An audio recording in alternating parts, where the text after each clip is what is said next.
أما بعد فقد قال الله تبارك وتعالى في كلامه المجيد والفرقان الحميد وأعوذ بالله من الشيطان الرجيم بسم الله الرحمن الرحيم من ذا الذي يقرض الله قرضا حسنا فيضاعفه له أضعافا كثيرة والله يقبض ويبسط.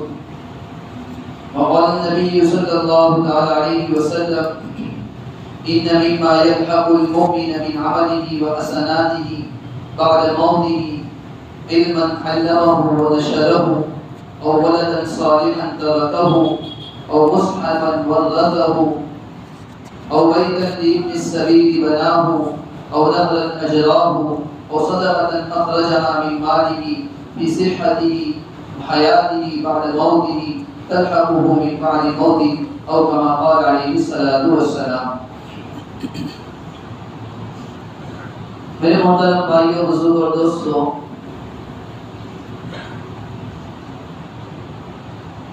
اس وقت ہمارے ملک ہندوستان میں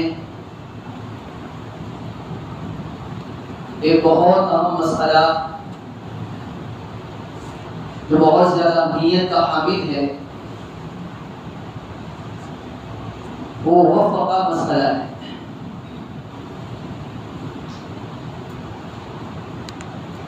وقف کسے کہتے ہیں؟ وقف کہا جاتا ہے اپنی جائیداد کو، اپنی ملکیت کو، اپنی زمین کو، اپنے گھروں کو اللہ تبارک و تعالیٰ کے لیے اللہ تعالیٰ کی ملکیت میں دے دینا.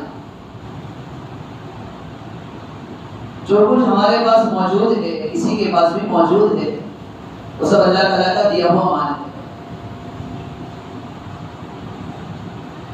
اللہ تعالیٰ نے جو مال دیا، جو زمین دی، جو جائیداد دی، جو گھر دیا، ان گھروں کو، ان زمینوں کو، ان پلاٹوں کو اللہ تعالیٰ کے نام پر اللہ تعالیٰ ہی کے لیے دے دیتے، اللہ تعالیٰ ہی کی طرف واپس لوٹا دے دیتے، اسے وقف کہا جائے.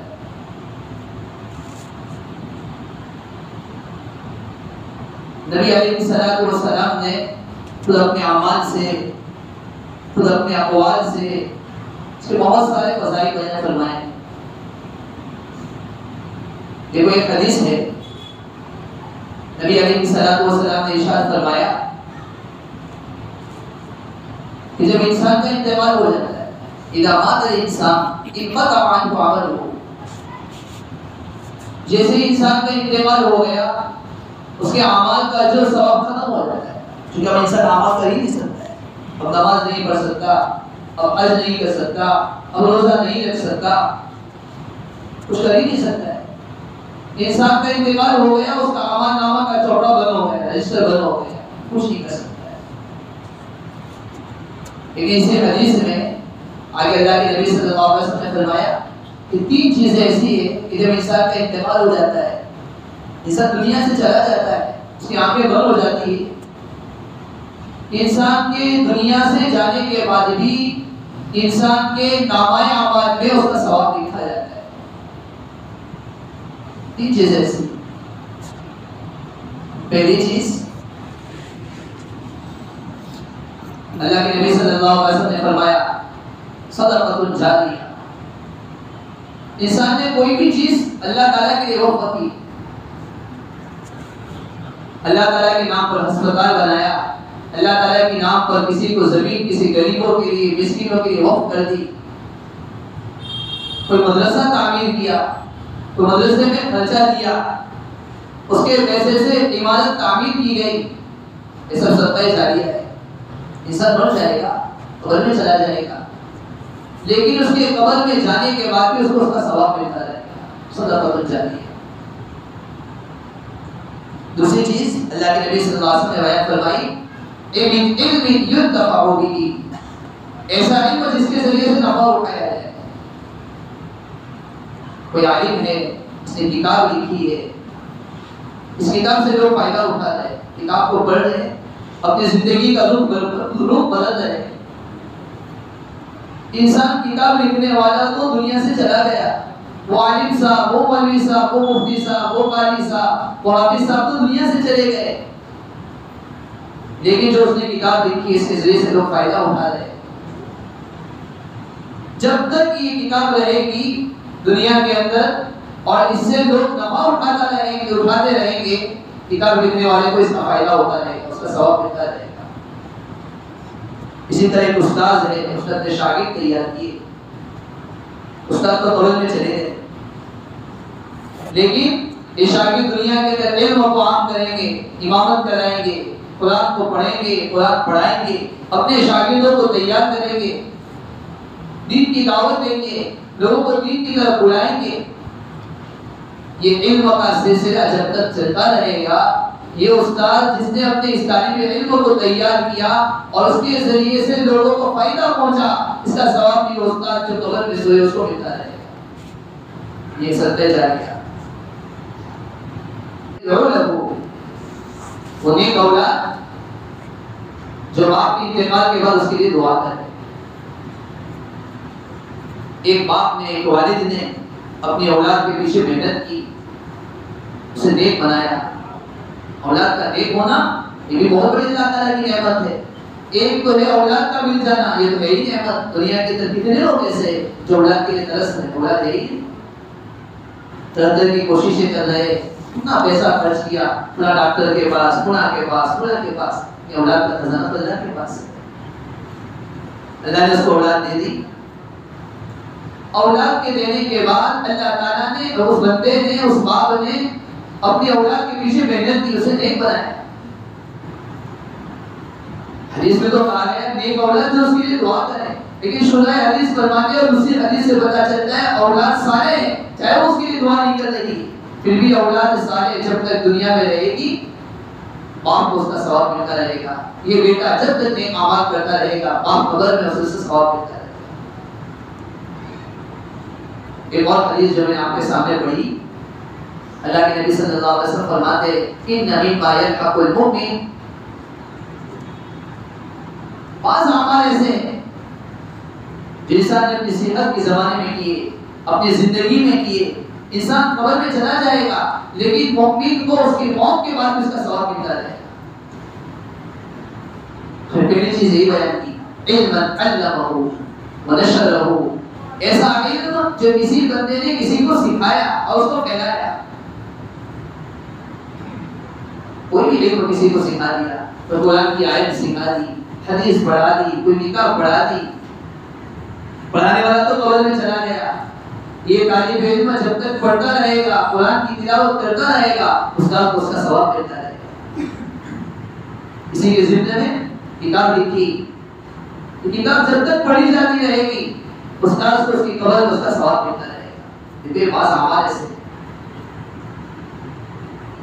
اسی نے بیان فرمایا اور مسحلفت ولدتہ، کسی نے کوئی قرآن کسی کے لیے وقف کیا، مسجد میں وقف کیا، مدرسے میں وقف کیا، کسی طالب علم کو دے دیا، تو پڑھنے والے طالب علم کو دے دیا، طالب علم اس میں قرآن کی تلاوت کرتا رہے گا، یہ قرآن جب تک وہ زمین پر باقی رہے گا اس کی تلاوت ہوتی رہے گی۔ وہ وقف کرنے والا، مسجد میں دینے والا، مدرسے میں دینے والا، وہ تو قبر میں چلا گیا، لیکن جب تک اس قرآن سے اسی کے ذمے میں اس کتاب سے پڑھا جاتا رہے گا، یہ وقف کرنے والے کو اس کا ثواب ملتا رہے گا۔ اسی طرح اور مسجد بناؤ، جس نے کوئی مسجد بنائی اللہ کے لیے بنائی، مسجد کے لیے زمین کا کوئی ٹکڑا وقف کر دیا، مسجد کے لیے کوئی چیز وقف کر دی، جب تک یہ مسجد کا ٹکڑا روئے زمین پر موجود رہے گا لوگ اس پر عبادت کرتے رہیں گے، مسجد اللہ کے لیے باقی رہے گی۔ وہ بندہ جس نے مسجد کے لیے زمین کا ٹکڑا وقف کیا، عبادت کے لیے پیسے لگائے، اس میں کوئی چیز وقف کی، وہ بندہ جو وقف کرنے والا ہے قبر میں چلا جائے گا، اسے اس کا ثواب ملتا رہے گا۔ وہ مسجد بناؤ او بیتا لابن السبیل بناؤ، کسی نے کوئی مسافر خانہ بنا دیا، دیکھو یہ بھی ثواب کی چیز ہے۔ کسی نے دیکھا کہ بھائی لوگ مسافر یہاں بہت زیادہ آتے ہیں، ٹھہرنے کے لیے کوئی مکان نہیں، عورتوں کے لیے ٹھہرنے کے لیے کوئی مکان نہیں، مردوں کے ٹھہرنے کے لیے کوئی مکان نہیں، اس نے اپنا گھر اس کے لیے وقف کر دیا۔ میں رہوں یا نہ رہوں، میرا یہ گھر، یہ میرا مکان مسافروں کے لیے وقف ہے۔ بہت سارے لوگ دنیا میں ایسے نہیں آئے، پورے گھر کو اللہ کے لیے وقف کر دیا، اور بس جس سبھی بنا یہ عمارت بنانے والا، یہ عمارت کو وقف کرنے والا، یہ مسافروں کے لیے انتظام کرنے والا قبر میں چلا جائے گا، لیکن اس کو اس کا ثواب ملتا رہے گا۔ اسی نے آگے بیان کیا اور جس نے کوئی نظر جاری کی، دیکھا کسی جگہ پانی کی تکلیف ہے، کنواں کھدوا دیا غریبوں کے لیے، مسکینوں کے لیے، کسی جگہ پر کولر لگا دیا، کسی جگہ پر موٹر کی ضرورت تھی، موٹر کا انتظام کروا دیا، یہ آدمی انتظام کرنے والا تو قبر میں چلا جائے گا، لیکن اس کے مرنے کے بعد اس کا ثواب ملتا ہے۔ اور صدقۃ اخرجها من ماله فی حیاته صحته، کوئی بھی صدقہ جو انسان نے اپنی زندگی میں اللہ تعالیٰ کے لیے نکالا، دیکھو اس میں اسپتال بنانا آ گیا، مدرسہ بنانا آ گیا، مسجد بنانا آ گیا، کوئی بھی چیز غریبوں کے لیے، مسکینوں کے لیے، طلباء کے لیے، نماز پڑھنے والوں کے لیے وقف کر دی، یہ سب صدقہ ہے، یہ سب وقف ہے۔ دیکھو یہ سب چیزیں ایسی، یہ سب اعمال ایسے ہیں، انسان قبر میں چلا جاتا ہے تو اس کا ثواب ملتا ہے۔ جس کو اللہ تعالیٰ نے مال دیا ہو، جب اپنے ورثہ کے لیے وصیت کرتا ہے، اپنے رشتہ داروں کے لیے وصیت کرتا ہے، اپنے بال بچوں کے لیے زیادہ سے زیادہ چھوڑ کر جاتا ہے، اگر اللہ نے دیا ہے تو یہ بھی کوشش کرے کہ یہ سب تو میرے بیٹوں کو مل جائے گا، میری اولاد کو مل جائے گا، میری زندگی میں میں اپنے آپ کے سامنے ایسی چیز دیکھ لوں، ایسا گھر دیکھ لوں، ایسی مسجد دیکھ لوں جو اللہ تعالیٰ اس نے میرے مرنے کے بعد اس کا ثواب بھی دیتے رہے۔ میں نہیں خرید سکتا، پوری کئی ایکڑ زمین نہیں خرید سکتا، اب اندازہ لگائیے ہمارے باپ دادا کیسے تھے، ان کا کیسا دل تھا، جہاں چلے جاؤ یہ قبرستان نظر آ رہے ہیں، کس کے؟ ہمارے بابا باپ داداؤں کے وقت کی ہوئی زمین ہے۔ یہ مسجدیں جس میں اب نماز، بہت کم مسجدیں ایسی ہوگی خصوصاً یہ قریب کے اطراف میں جہاں پر مستقل اس کے لیے زمین خریدنی پڑی، لوگوں نے اس کے اللہ تعالیٰ کے لیے وقف کر دیا ہے۔ آج جو یہ زمین پر موجود نہیں، لیکن سب کو اس کا ثواب ملتا ہے۔ خود نبی علیہ الصلوۃ والسلام نے اپنے اعمال کے ذریعے بھی کر بتایا ہے۔ روایتوں میں ہے، تاریخ میں لکھا ہے، نبی علیہ الصلوۃ والسلام مدینہ طیبہ تشریف لے گئے،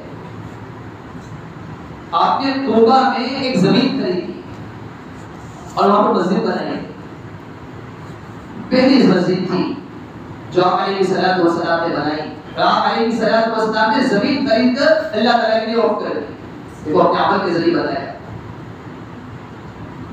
آپ علیہ الصلوۃ والسلام مدینہ گئے، آپ علیہ الصلوۃ والسلام نے 7 بار اللہ تعالیٰ کے لیے وقف کر دی۔ کتابوں میں لکھا ہے کہ یہودی تھا، حالانکہ یہودی ہونے کی حالت میں اس کا انتقال ہو گیا، اس نے وصیت کی تھی کہ اگر میں مر جاؤں تو میرے مرنے کے بعد میرے کھلا 7 باتوں کو محمد صلی اللہ علیہ وسلم کے لیے میں چھوڑ کر جا رہا ہوں، نبی علیہ السلام کے لیے وصیت کرتا ہوں، کو دے دینا۔ تو اس کا انتقال ہو گیا، آپ علیہ السلام نے فرمایا کہ اگرچہ وہ یہودی تھا لیکن بہت اچھا آدمی تھا۔ پھر آپ علیہ السلام نے وہ 7 بات اللہ تعالیٰ کے لیے وقف کر دی۔ حضرت عمر رضی اللہ تعالیٰ کی مخالف منقول ہے، حضرت عمر رضی اللہ تعالیٰ فرماتے ہیں نبی علیہ السلام کے پاس آئے تو آپ علیہ السلام کو فرمانے کے اللہ کے رسول صلی اللہ علیہ وسلم مجھے خیبر میں ایک زمین ملی ہے، ایسی عمدہ زمین ہے، ایسی عمدہ زمین ہے کہ آج تک مجھے ایسی عمدہ زمین کبھی نہیں ملی، اللہ کے رسول صلی اللہ علیہ وسلم اس زمین کے سلسلے میں آپ کی کیا رائے ہے؟ نبی علیہ السلام نے فرمایا اگر آپ چاہو تو اصل زمین کو اپنی ملکیت میں رکھو، اس کے منافع غرباء مساکین کے لیے وقف کر دو۔ چنانچہ زبر رضی اللہ عنہ نے یہی فرمایا یہ زمین نہ بیچی جائے گی، نہ کسی کو ربا دی جائے گی، نہ اس میں وراثت جاری ہوگی، بلکہ اس زمین سے جو فائدہ حاصل ہوگا وہ غرباء پر، مساکین پر، یتیموں پر، بیواؤں پر خرچ کیا جائے گا۔ کیسے لوگ تھے؟ مدینہ طیبہ میں پانی تو تھا لیکن کوئی میٹھا پانی نہیں تھا، ایک ہی کنواں تھا۔ ایک مرتبہ نبی علیہ الصلوۃ والسلام نے اعلان فرمایا کہ کوئی ایسا آدمی جو اس کنویں کو، جس کو نیلے روما کہا جاتا تھا، اس کو خرید لے، اور خرید کر کے اپنی ڈول کے ساتھ مسلمانوں کی ڈولوں کو ملا دے، اپنی ڈول میں مسلمانوں کی ڈول کو شریک کر دے اور آخرت کے ثواب کو حاصل کرے، کوئی ایسا ہوتا۔ صحابہ کرام رضی اللہ عنہ اجمعین کو نبی علیہ الصلوۃ والسلام کی بات پر اعتماد تھا۔ آپ علیہ الصلوۃ والسلام کے لیے اپنے آپ کو، اپنی زمین کو، اپنی جائیداد کو، اپنی جانوں کو بھی قربان کرنے کے لیے تیار تھے۔ عثمان رضی اللہ عنہ نے سنا تو فرمایا اللہ کے رسول صلی اللہ علیہ وسلم تیار ہو، اور عثمان رضی اللہ عنہ نے وہ زمین کا وہ کنواں خریدا اور کنواں خرید کر مسلمانوں کے لیے وقف کر دیا۔ کتنے واقعات ایسے آپ نے سنا ہوگا، ہارون رشید کی بیوی تھی جس کا نام زبیدہ تھا، بہت نیک بیوی تھی، بہت نیک و صالحہ تھی، قرآن کریم کی بڑی عاشق تھی، قرآن کریم سے عشق کرنے والی تھی۔ اور عورت کی کوئی بھی خواہش ہوتی ہے، رسول اللہ کے بادشاہوں کی ایسی عادت بھی ہوا کرتی تھی کہ اس کی بیوی کی جو خواہش ہوتی تھی وہ خواہش کو پورا کر دیا کرتے۔ ایک مرتبہ زبیدہ خاتون نے سنا کہ لوگ حج کے لیے جاتے ہیں تو حج میں لوگوں کو پانی کی بڑی تکلیف ہوتی ہے۔ اس زمانے میں لوگ پانی اٹھا کر اپنی سواری پر سوار کر کے لے جایا کرتے تھے۔ کئی لوگ پیاس کے مارے مر بھی جاتے ہیں، کئی انتقال بھی ہو جاتا ہے۔ زبیدہ خاتون نے جب یہ دیکھا تو ہارون رشید سے کہا میری خواہش یہ ایک نہر کھدوائی جائے اور وہ نہر عرفات کے میدان پر ہو، آج بھی وہ نہر موجود ہے، بتا دے کہ نہر یہاں سے یہاں تک گئی۔ ہارون رشید کے سامنے جب خواہش کا زبیدہ نے اظہار کیا، ہارون رشید نے نہر کھدوائی۔ تو کتنا بڑا عمل ہے۔ حدیث پاک کے مطالعے سے آپ نے سنا ہوگا کہ کتے کو کی پیاس بجھانے پر اللہ تعالیٰ نے عورت کے لیے مغفرت کا فیصلہ کر دیا۔ زبیدہ خاتون نے تو ایسی طرح کا انتظام کیا، چرندے بھی پیتے، پرند بھی پیتے ہیں، جانور بھی پیتے ہیں، انسان بھی اس سے فائدہ اٹھاتا ہے۔ اللہ تبارک و تعالیٰ اس کام کا حکم کیا سلا دے رہا ہوگا، کیا انعام دے رہا ہوگا۔ وقف کرنا اللہ تعالیٰ کے لیے اپنی زمین کو، اپنی جائیداد کو، اپنے گھروں کو، اپنے مکانوں کو بہت بڑی چیز ہے۔ ہمارے ملک کے اندر بھی ہمارے باپ دادا نے کئی زمینوں کو اللہ تعالیٰ کے لیے، درگاہوں کے لیے، قبرستان کے لیے، مدرسوں کے لیے، مسجدوں کے لیے، ہسپتال کے لیے بہت ساری زمین اور جائیداد کو۔ ایک تو جو ریلوے ڈپارٹمنٹ ہے ان کے پاس بہت بڑی زمین ہے، جو وزیر دفاع ہے ان کے پاس بھی بہت بڑی زمین ہے، اور تیسرے نمبر پر ہمارے ملک میں سب سے زیادہ جو جائیداد ہے ہمارے وقف کی پراپرٹی، وقف کی جائیداد ہے، بہت بڑی جائیداد ہے۔ ہمارے ملک کے آزاد ہونے سے پہلے تقریباً 1923 کے اندر ہمارے اس ہندوستان کے اندر جو مسلمانوں کی حکومت تھی، ہمارے بہت سارے آبا و اجداد نے اللہ تعالیٰ کے لیے بہت ساری زمینوں کو، بہت سارے گھر وقف کیا تھا، کبھی بیواؤں کے لیے، یتیموں کے لیے، مسکینوں کے لیے، بہت ساری زمین ایسی وقف کی۔ ملک کے حالات بدلے، انگریزوں کی حکومت آئی، انگریزوں کی حکومت کے آنے کے بعد بھی تقریباً مسلمانوں کے ایک قانون، ایک ایکٹ کے تحت مسلمان کے پاس بہت ساری جائیداد رہی۔